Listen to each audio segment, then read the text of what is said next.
Indika from Daily Mirror in Sri Lanka. Indika, please go ahead. Thank you, Ting. Very Sri Lankan specific question. According to the DSA, the 17 billion reduction in debt service is required during 23-27 period. So my question is this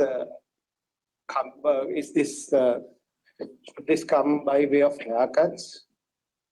If so, what will happen to Sri Lanka's program with the IMF if we couldn't achieve this with the creditors?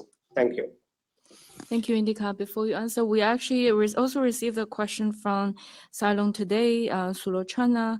He's asking what exactly the debt restructuring for Sri Lanka's creditor has been suggested. What options given to them? China has agreed to restructure its debt. What have they suggested possibly they could do? Thank you. Again, I didn't hear your question very clearly, but let me just. I think the first was on debt relief, right? I think the way we have in the program right now. Again, the targets we have in the program are aimed at restoring debt sustainability and balance of payment pressures even after the program expires, right?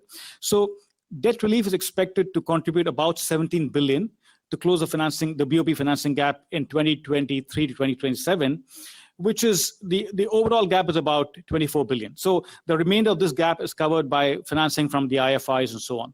So the decision on how the restructuring happens in terms of providing debt relief, that's something which varies. It has been negotiated between Sri Lanka and its creditors. Now, it could take the form of principal haircuts, extension of maturity, and interest reduction. So what form it takes has been negotiated between Sri Lanka and its creditors, and we don't get involved in that.